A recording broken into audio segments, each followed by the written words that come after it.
students at Hopkins High School who will make you do a double take.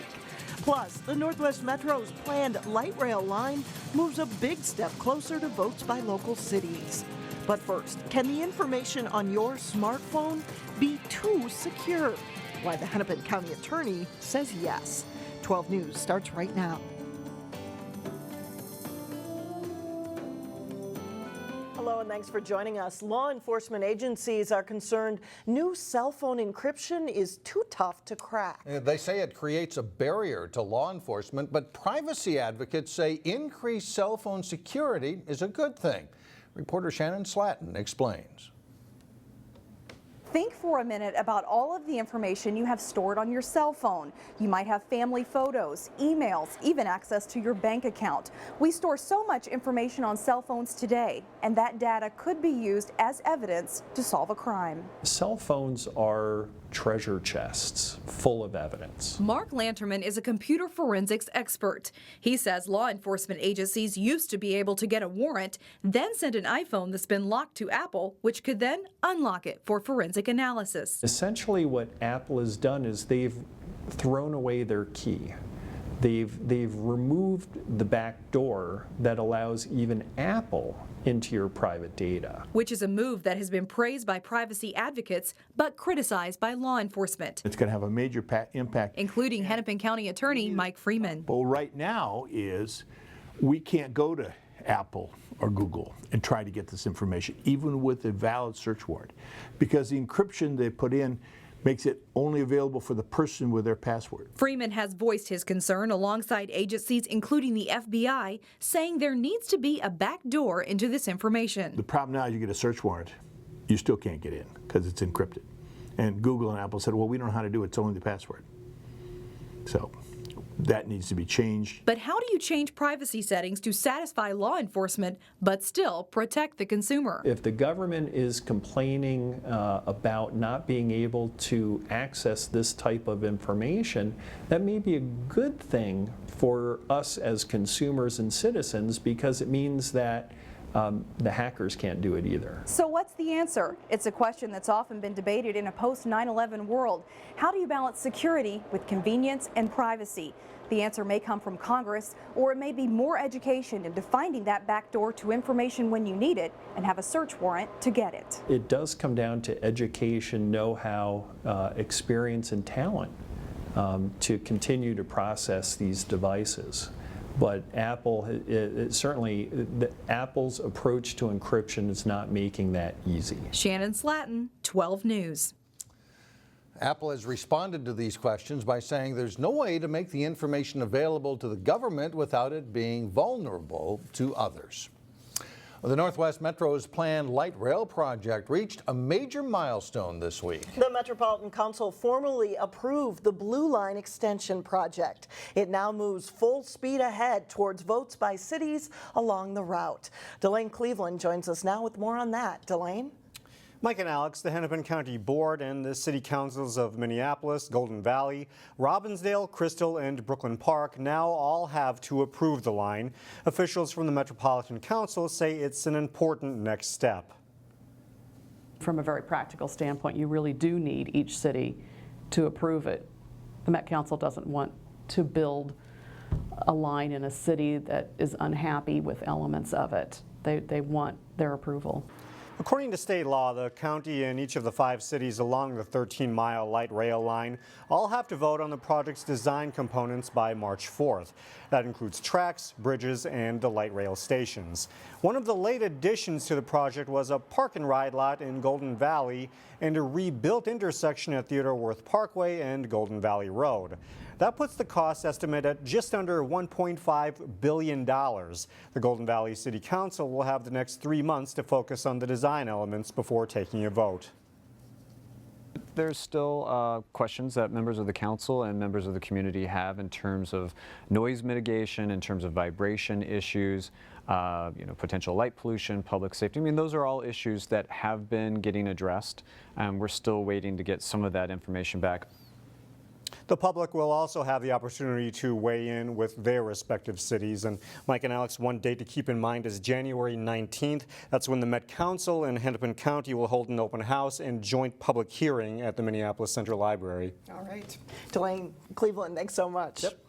The city of Plymouth has approved a budget that will include the hiring of more police officers. The 2016 general fund budget totals $36 million. That's a 9% increase. It'll help pay for 3 new police officers and begin work on a new patrol district for the growing northwest part of the city.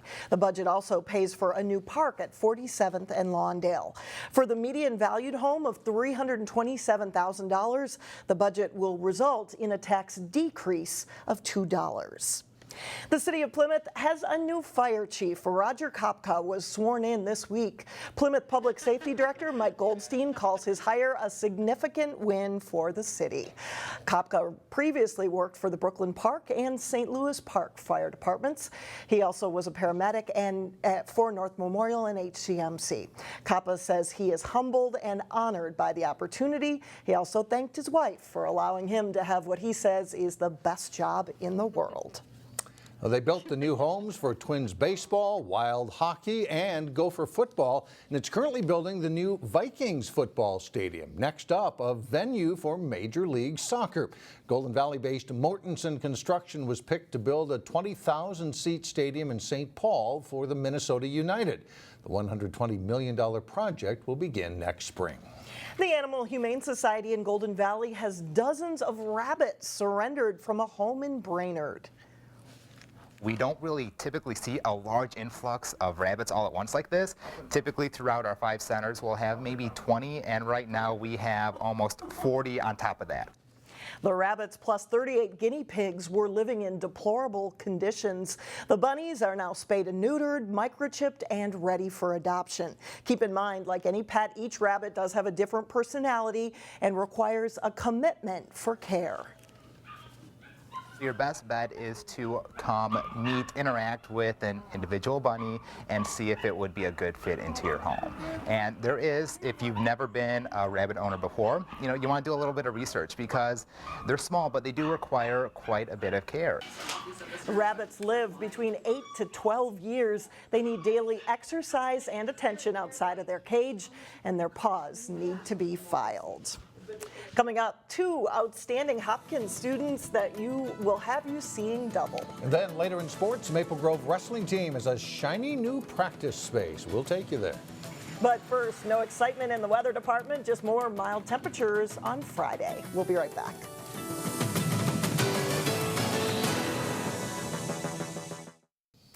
Well, these next students will probably have our jobs in a few years. That's right. Morgan and Trianna Downing are passionate about journalism. The Hopkins seniors are also straight-A students. Reporter Sonia Goins has more on this week's Standout Students.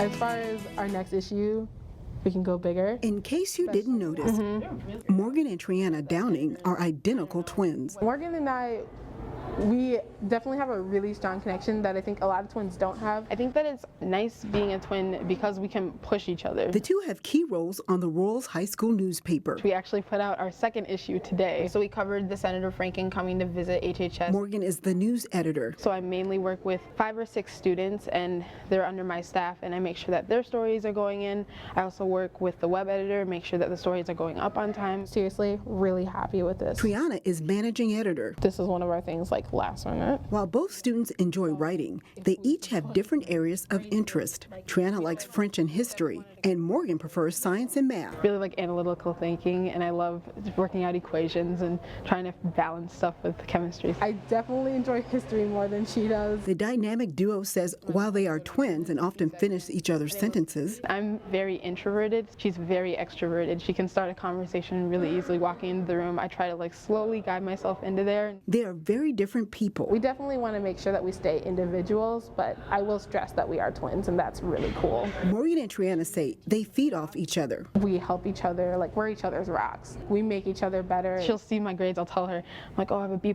in this class. She's like, Morgan, you know you can get an A in this class. Both are very motivated to do well. I really want to show people that I can be a strong African-American woman and show them that I can go places. For Standout student Sonia Goins, 12 News. So I'm happy with Besides getting good grades, the two also have part-time jobs and they're youth counselors at a local church. Both girls hope to attend college somewhere on the East Coast. And we have an update on a pair of Breck students we featured last month in the running for a national science, math, and technology competition. Breck students Evelyn McChesney and Maddie McHugh were national finalists in the Siemens competition for their research on antibiotic resistance. We're happy to report the two took home a $10,000 prize for their efforts in that competition. The top $100,000 prize went to a pair of students from New York working on a natural way to clean up oil spills. Coming up, a calendar that could help save a Robbinsdale landmark. But first in sports, a former Hopkins star is having an outstanding freshman season for the Gophers volleyball team. We catch up with her next in sports. Well, it's been a good year for the Gopher volleyball team, and one contributor coming from the Northwest Metro. That's right, yeah, and having a great year, too. Not just a small contribution by her, but she's on the court almost all the time. Gopher women's volleyball team is one of 6 Big Ten teams in the Sweet 16 of the NCAA Women's Volleyball Tournament. It's been a surprising run for a Minnesota team that finished under 500 in the conference a year ago. And a Hopkins High School graduate is right in the mix. Samantha Seliger Swenson says she didn't know what to expect coming into her freshman year of college. She graduated Hopkins High School early and came to the U of M campus last spring. In the spring it was tough at first, you know, living on my own and cooking meals for myself and class and practice and workouts and stuff like that. So it was definitely a big adjustment, but I'm really loving it. Swenson's on-court adjustment also went well, to say the least. The setter won Big Ten Freshman of the Year honors, and this week was one of 4 Gophers named to the All-North Region team. The college game is dramatically faster, and the preparation for opponents is different too. There's a lot more details, I think, in college than in high school, and a lot more preparing for matches, so really following the game plan has been a big change. In high school, Samantha was coached for 6 years by her mom, Vicki. Now her role is as Sam's biggest fan. She's been to all the matches home for sure, and a lot of the away ones too, and it's cool to see her in the stands. You know, we don't really, she doesn't really coach me anymore, not even after the matches. I didn't expect that from her, but now it's just kind of, you know, she's there to support me no matter what. The Gophers' fan support at home was tremendous this season, with big crowds filling the sports pavilion. Now Swenson and the Gophers travel a few hours south as they look to continue on the road to the Final Four. I think that just really taking each point one by one is going to be really important and not looking ahead at anything. You know, every night we're going to be playing tough teams, so I think that it's really important to just prepare and execute the plan. Minnesota plays Illinois Friday at 5 o'clock in Des Moines, Iowa. If they win, the Gophers would face either Penn State or Hawaii on Saturday for a spot in the Final Four. In prep wrestling, Maple Grove has some new faces on the mat, and the practice mats are in new places too. Jay Wilcox has more. They can't help but smile coming to practice. For the first time since the school opened in 1996, the Crimson have a wrestling room after, in addition to the school, opened the space for it. It's really nice to actually have a wrestling room now. It's nice and big, plenty of room to practice in, get a good sweat going. We've been around for 20 years, and finally to have our own wrestling room, and it makes such a difference both for the current wrestlers and for the future, and you know, just to be able to have our own space and to promote our tradition. And Maple Grove had 8 state entrants last year, but all but 2 of them graduated. Logan Dick is aiming for his 5th straight trip to state. He's ranked 4th at 152 pounds. Taylor Tyson qualified for state, and Jack Herbius was a state entrant 2 years ago. Maple Grove is 2-0 and has been in 2 tournaments so far, including a 6th place finish at their own invitational. For being such a young team, we had about 20 seniors graduating last year, and I'm extremely impressed with how we've been performing this year so far. I'm really excited about this year's team. We're younger and not a ton of experience, but it's an exciting group. They've got a lot of talent, and they're working hard, and they're coachable. And Friday, Maple Grove takes on rival Osseo. The Drug Mueller Cup, we wrestle for that every year, and We've been in control of it for 2 years and hoping to keep the streak going, get the hat trick. Wrestling is hard work. Having a practice space to be proud of can only help the Crimson. Jay Wilcox, 12 Sports.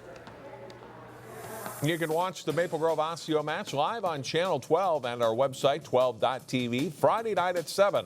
Or catch the replay Saturday at 7 p.m. or 3 times on Sunday. Many of the state's top boys basketball teams and players will be in one spot this weekend, including some high-powered local squads. It's the Breakdown Tip-Off Classic at Minnetonka High School. Here's the look at the games involving local boys teams. Second-ranked Hopkins meets number 1 Apple Valley at 3:45, followed by a rematch of a section game from last season as number 3 Maple Grove meets 7th-ranked Whiteside at 5:30. 4-time defending Class 3A champion De La Salle meets last year's Class 4A runner-up Champlain Park at 7. On the East Court, number 9 Osseo takes on Eden Prairie at noon. Benilde St. Margaret's faces Casson Manterville at 4:45. A lot of great basketball going on Saturday at Minnetonka. Thanks a lot, John. Still ahead, the calendar that gives a nod to a piece of Robbinsdale history. We'll be right back. Tiny tots with their eyes all aglow will find it hard to sleep. The Christmas spirit is alive and well in New Hope, and we continue our look at holiday lights in the Northwest Metro with a cool display at 36th Avenue and Ensign. A whole front yard decorated and synchronized to holiday music you can listen to on your car radio. And if you know of an outstanding Christmas display in your neighborhood, send an email to us. That's news@12.tv. One item on Christmas lists in Robbinsdale must be a new calendar. The calendar put out by the Save the Terrace theater group is so popular that it's now in its 2nd printing. Money raised from the calendar goes to fund the effort to get the building on the National Register of Historic Places. The calendar sells for $15 and it features artwork of popular Robbinsdale locations. We wanted something that would resonate with the citizens of Robbinsdale, not just necessarily with the Terrace supporters, but with everybody who supports the various businesses in the city. The calendars are available at 4 locations: Video Universe, Hackamuller's, Ace Hardware, and the Robbinsdale Historical Society. Several events are planned next year to celebrate the Terrace's 65th anniversary. Looks great. Great gift idea, right? That is neat. Right. That does it for us. Thanks so much for joining us. And we'll see you back here again Friday starting at 4.